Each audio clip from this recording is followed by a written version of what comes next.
Hello, hello, hola, hola, amigos, amigas. Welcome to Lima again. Welcome to Lima, Peru. It is a pleasure to have you in this beautiful day, beautiful afternoon here in my home in Lima. And also to talk about a theme that is super interesting. It is officially the first time I am talking about the beasts and demons of the Andes. And it is special for me to talk about these stories because I remember my grandmother talking about these stories when I was little. So I hope you enjoy very much this event. And as you can see behind me, there is a beautiful sunset happening.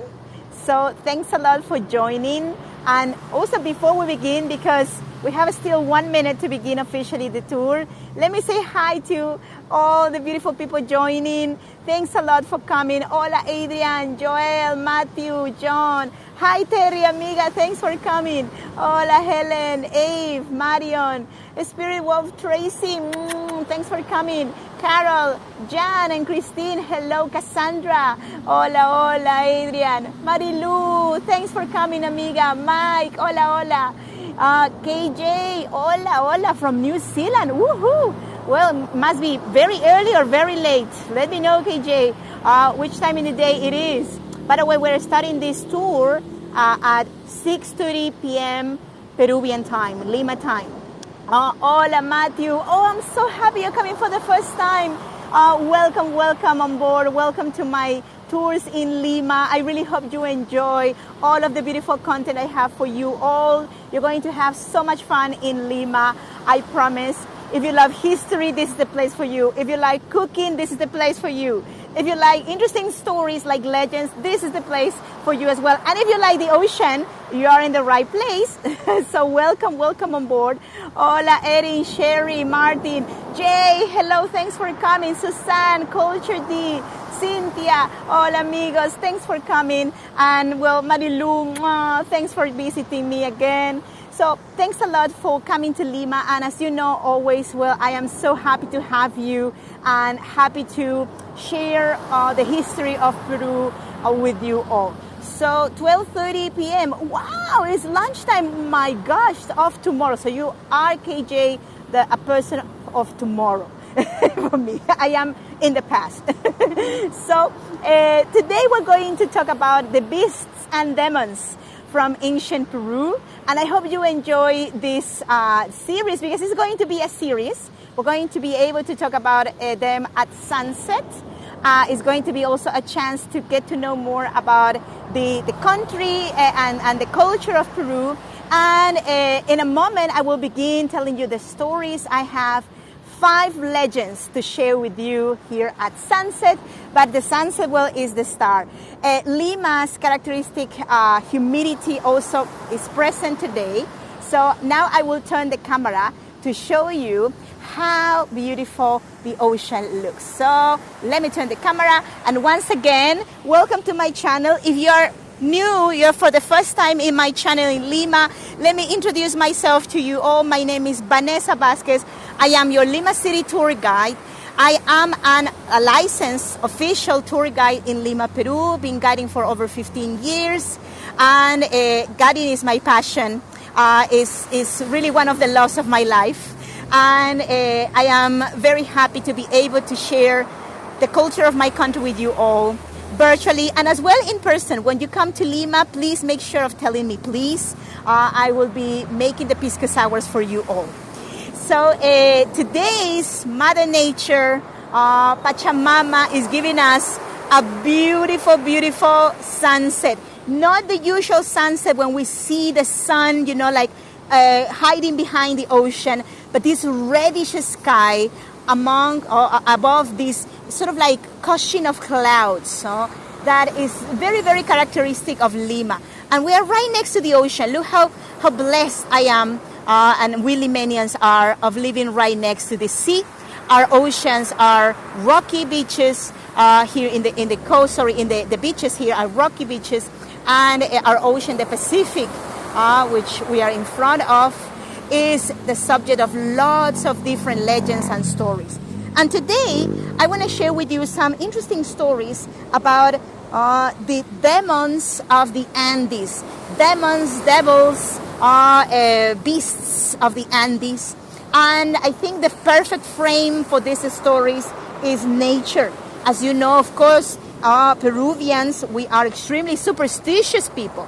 We are superstitious and we love this type of stories. By the way, I am by the side of my husband, Marek. So Marek is going to say hi to you.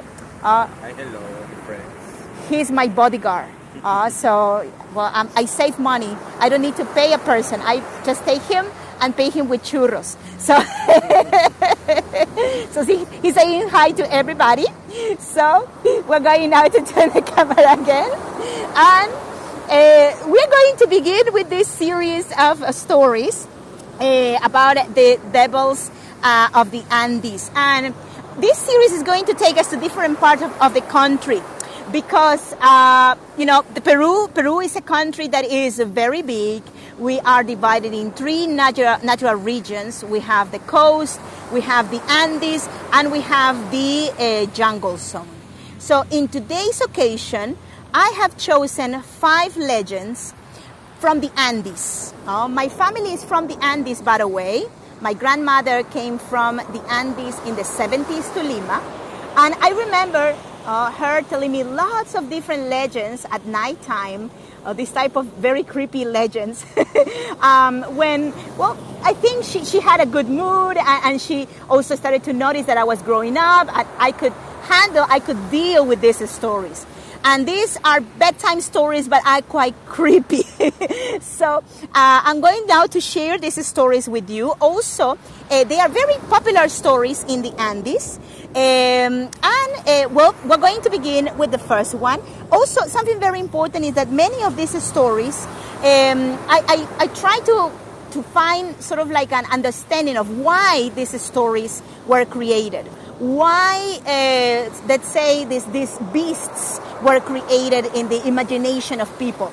And most likely it's because it was very common that because of accidents in the old days, people just got lost in the sea or got lost in the Andes or got lost in the jungle, and people wanted to explain why these things were happening, why people got lost, right? So that's the beginning point of these stories, trying to explain the hard to explain.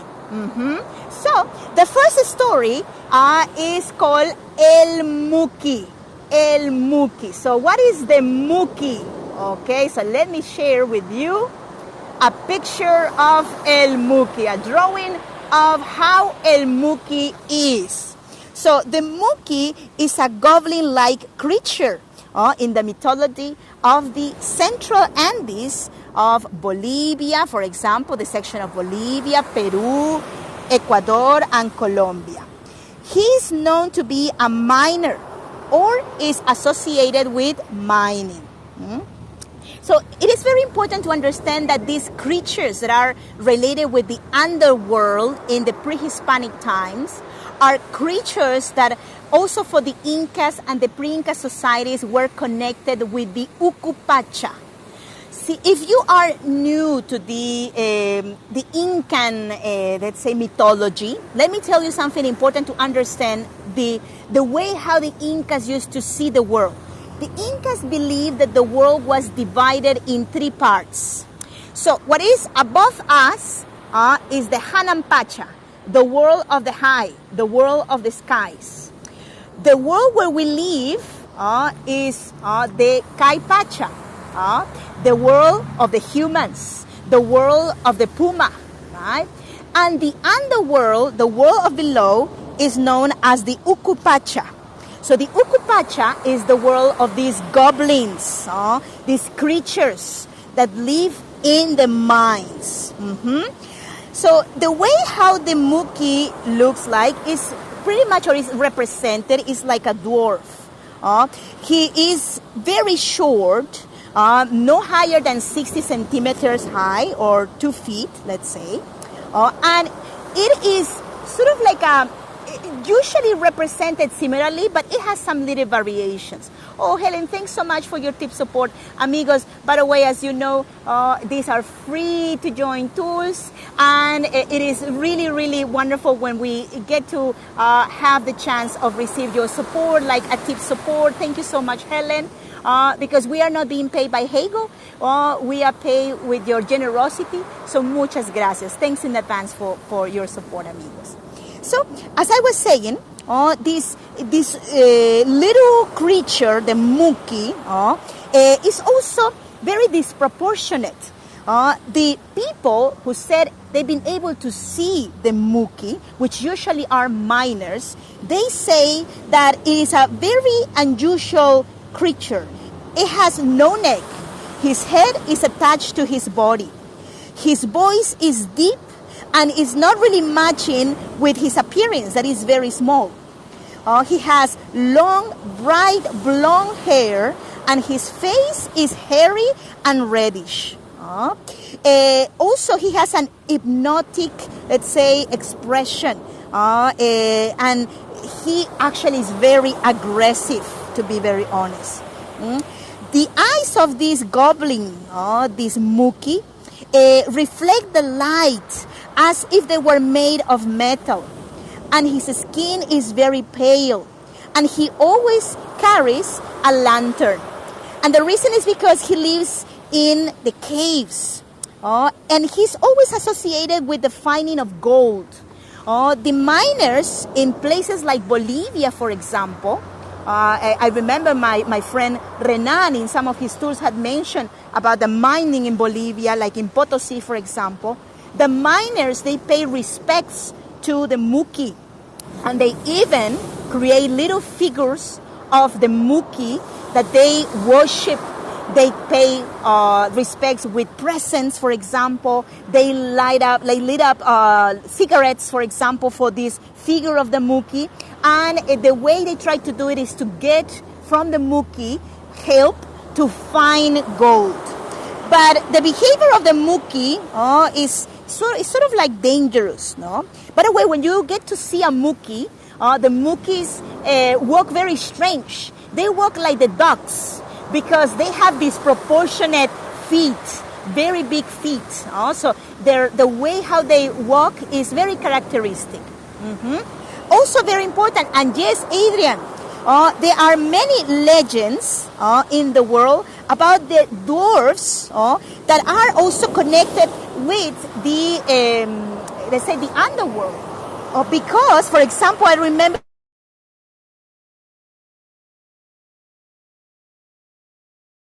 right, that are connected with the mining. So I'm going to be moving a little bit backwards because the water is coming closer.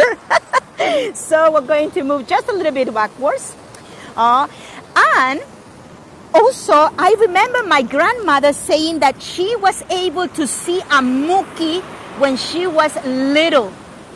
Once again, I'm going to share another image of the Muki, Joel. So let me share with you this other one. So this is the Muki, right?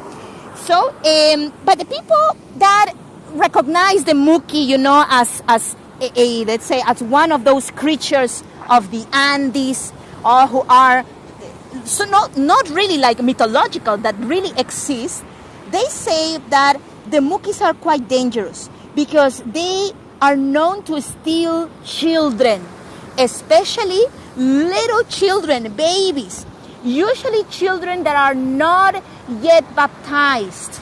Also, and the idea is that every time they are stolen, for example, these children, they are turned into Mukis again, into these goblins, right? And that they're taken down under. So I remember also that one of the reasons why people, especially in the Andes, wanted to baptize their kids was because they didn't want the Mukis or these goblins to take them away, right? So they are always, Barbara, represented as male. They are represented as male. I haven't really heard of female Mukis. So we're going to also talk about the next legend, the next story. This one here is the story, let me share with you the image, of the jarhacha. The jarhacha. What an interesting name, right? By the way, muki, the word muki in Quechua can be associated with a humid site or a dark humid site, right? And because they come from the underworld, right? From the world of the caves, the natural caves, the rocky formations. But the jarhacha is really scary to me. I can really accept seeing a muki, but a jarhacha definitely not. So it's an alpaca gone wrong. Yes, definitely, Kay, definitely. So what is the jarhacha? Now, this is also one of the most popular legends of horror that we have in the Andes. And it is also pronounced the name of this devil as carcacha or jarhacha. So the reason of the name is related with the sound this creature makes when he's getting closer to a person. Also, the person can hear the sound of this god and this devil, and the sound is pretty much like har har har har har har har har har har har har har har har har har. So this sound that this entity makes has also been the reason of the name jarhacha, right? So what is a jarhacha? The jarhacha is an animal that looks like a two-headed llama or a half man, half llama creature.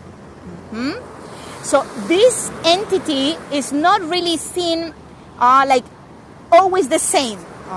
In some parts of the country, it has two heads, even three heads. But it's always an entity that has the body of a llama. So it has quite big height. So usually it's very popular in Ayacucho, for example, the South Andes of Peru. But I have also heard about the jarhacha from the stories my grandmother used to tell me, and she was originally from the Central Andes, from Huancayo. People really believe the jarhacha is real, and they are very afraid, of course, of the jarhacha. But what is the fact that produces a jarhacha? Well, according to the legends, it is the belief that this monster is basically a condemned person by God. This person definitely must have done something really bad. The reason of this metamorphosis into the jarhacha is basically the product of incest. So in the Andes, there was a big fear of incest, and this is also a good proof of that, right? So the incest produced jarhachas, right, which were people cursed by God. So basically, there was other reason also how someone could become a jarhacha, and it was, for example, in the case of the priests who did something like, for example, taking one of the ladies of the community they work in, and they did such acts, for example, that could turn that priest into a jarhacha. So they were condemned souls by God. Sometimes the jarhacha takes human form or dog form, but remember, the sound har har har har har har har is the one that has to alert you. If by early in the morning, because the time seen usually this creature is seen is between 1 a.m. and 5 a.m. So early in the morning, if you see someone making or feel someone making that sound, run away, my friends. Run away is a jarhacha, okay? So the jarhachas are very hard really to fight. But in most of the cases, the way how you can fight one of these entities, one of these creatures, is insulting them. You have to insult the creature out loud. They fear of the insults. In some other cases, for example, the muki, you have to take off your belt and start beating the muki, this elf-like creature, right? And in that way, the muki will go away. In the case of the harhacha in particular, you need to also, to get rid of this creature, to show him a mirror. If you show a mirror to the harhacha will not like to see his reflection because will be afraid of his physique, of the way how he looks like, and will feel ashamed. So that's one of the ways you can get rid of a harhacha. Oh, Andrea, is it your birthday? Happy birthday! Happy birthday, my dear! Happy birthday! Oh, please, let's make a little stop on the story to sing happy birthday to Andrea in Spanish. Also, I have a group consolidated here of friends and voyeurs that are following my Spanish classes. I do these classes 2 times a month. So we're going to sing the happy birthday in Spanish. Yes, Debbie. So let's do it together. Feliz cumpleaños a ti. Feliz cumpleaños a ti. Feliz cumpleaños, querida Andrea. Feliz cumpleaños a ti. Happy birthday, my dear. Happy birthday. Have a lovely, lovely day. I hope this sunset also is making up like even better your day. Also, it's a little present from Mother Nature to you. So we're going to continue with the next story. We're going to now go to this story that also is feared by the people who walk alone in the forests, in the Andes forests. And this is the story of the condenado. The condenado. So what do you think condenado means in English, amigos? Yes, K.A. Beware with the muki. Look below your bed. Condenado. The condenado is a legend that is very, very famous in Peru. And it's basically a person who was condemned by God to never sleep, to never rest, to never, be able to go to the afterlife, to stay here in this world, in the Caipacha with us. But the condenado must have done something really bad, of course, right? So usually the condenados are the people, or the condemned, are the people who die tragically without redeeming their sins. Also, it's very important to not leave anything, any businesses, unfinished, to not say, I'm sorry, because you can become a condenado, right? So the condenado is usually a person who is trying to go back to life. But how they believe they can do it is by absorbing the energy of another person. Some say that the condenados try to eat the brain of the people, right? Because they believe their vital energy is in the brain, and in that way they can get also that energy. And sometimes also it is believed that the condenado wants to possess the bodies of people. So, of course, these are night creatures. These are night creatures which cannot be seen at daytime, and especially now it's more difficult to see them because now the towns are way bigger, there's more light in the streets. In the old days, at nighttime, there was no lights, right? So it was possible for people to get lost in the dark and also be abducted by these entities. So this is the condenado. The next story. So remember, we can learn everything. There's one thing to be learned from every story. So don't leave unsolved businesses. because you don't want to turn into a condenado, into a condemned. And also, as Adrian is commenting, yes, my dear friend, so these are universal stories. So these are stories that in Peru they have existed forever, but we have them here as a proof that humanity we are so alike, we are so similar, that our responses to the problems of lives are quite similar as well. So, next story is the ukuku. So let me show you the ukuku. What is the ukuku?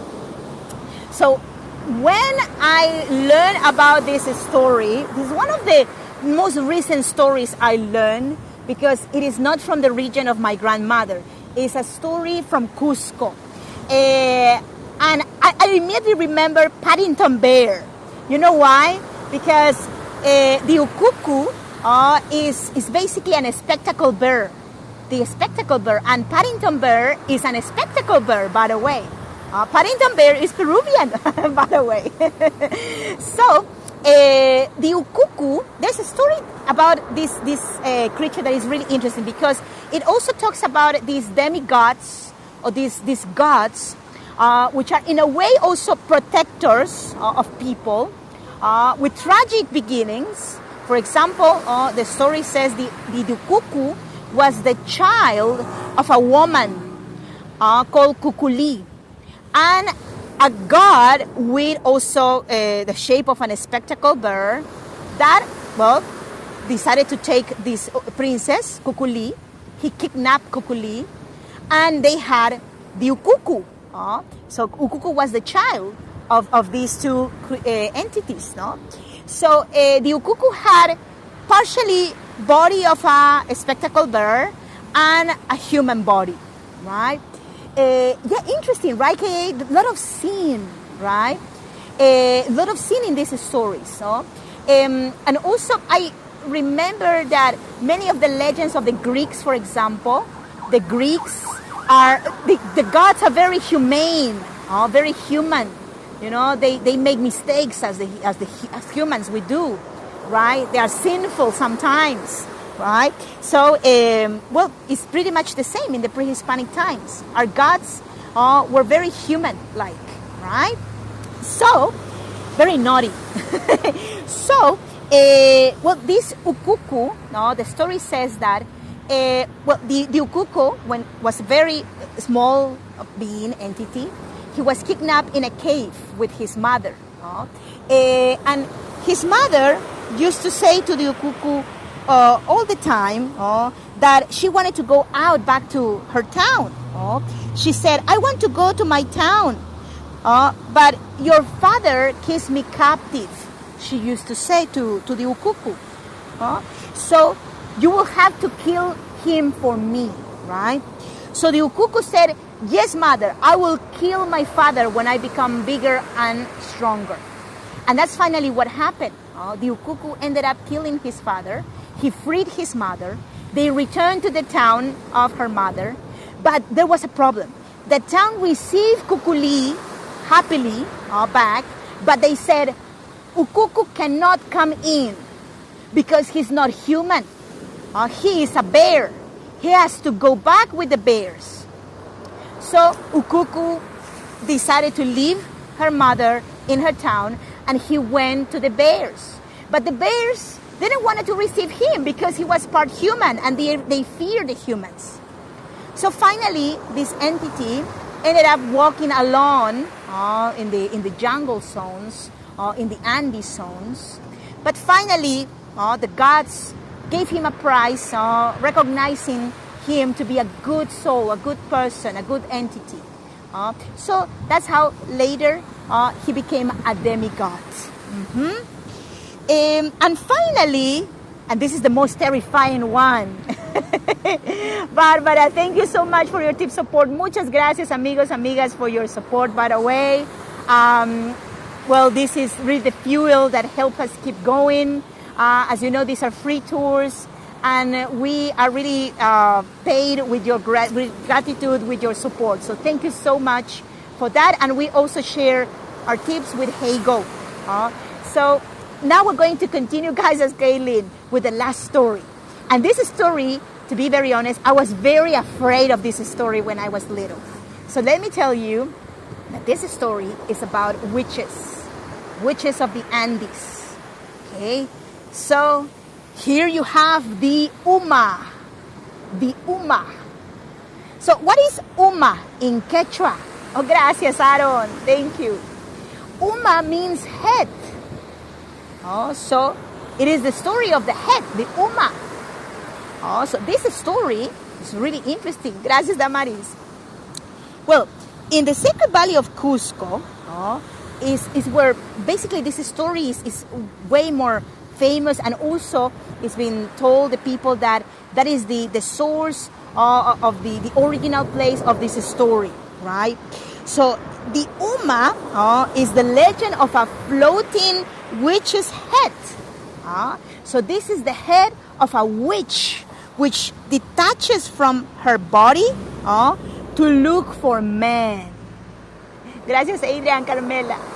So the story is very creepy, to be honest. Well, in the Andes, you know that when the Spanish conquistadors came, they introduced a new faith, and all the women who were healers, they were immediately marked as witches, right? Because that was the belief in Europe. So that was the moment when the witches were cursed, right? And even persecuted back in the old days. So probably these stories started to begin with that intention also, no? To ban some of these behaviors that were not considered acceptable back in that time. So going back to our story, the legend of the Uma starts with a story of a woman, a witch, which was treated really bad by her lover, right?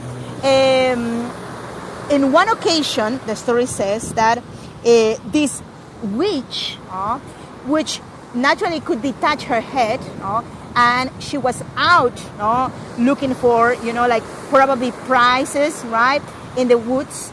The lover of this witch tried to kill her, but she noticed that, and she returned to her lover, and she killed him. But she was left with a very big scar in her heart, and that's why she has this wish to kill other men, other young men. Most of these creatures start to terrify men, as you can see, right? So the Uma is always this female head with very, very long hair. Very long hair. Oh, Liza, I'm so happy you're enjoying the view. Yes, we were having a really nice sunset here. These are the last hours of clarity in the day. So this Uma prefers to attack men, but because she doesn't need to move with a body, she can fly over things, she can fly over houses. She's actually very easy to sneak in houses. So this is why in the Andes, there is a tradition. In most of the houses in the Andes, in the windows, there are cactuses put in the windows.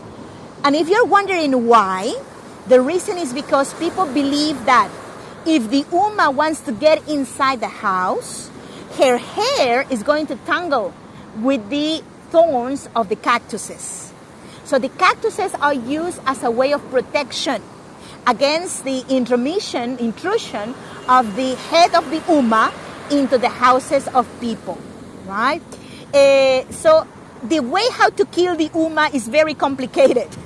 So you have to first of all kill the Uma in her weakest moment, which is when she is completely detached from her body, when she is wandering around, right? And her body is separate, right, from the head. That is the moment when you can kill her, right? Another way to separate forever the head from the body and also give her make weaker this entity is throwing salt in her neck, which I find is completely impossible because she goes very fast.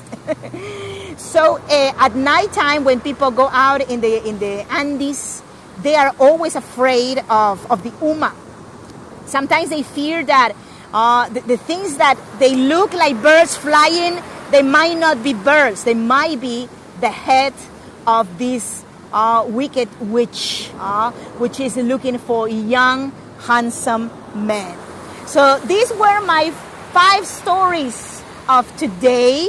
Thank you so much for your participation. I really hope you enjoy these stories. Gracias, Luis. Thanks for your support, amigo. Gracias.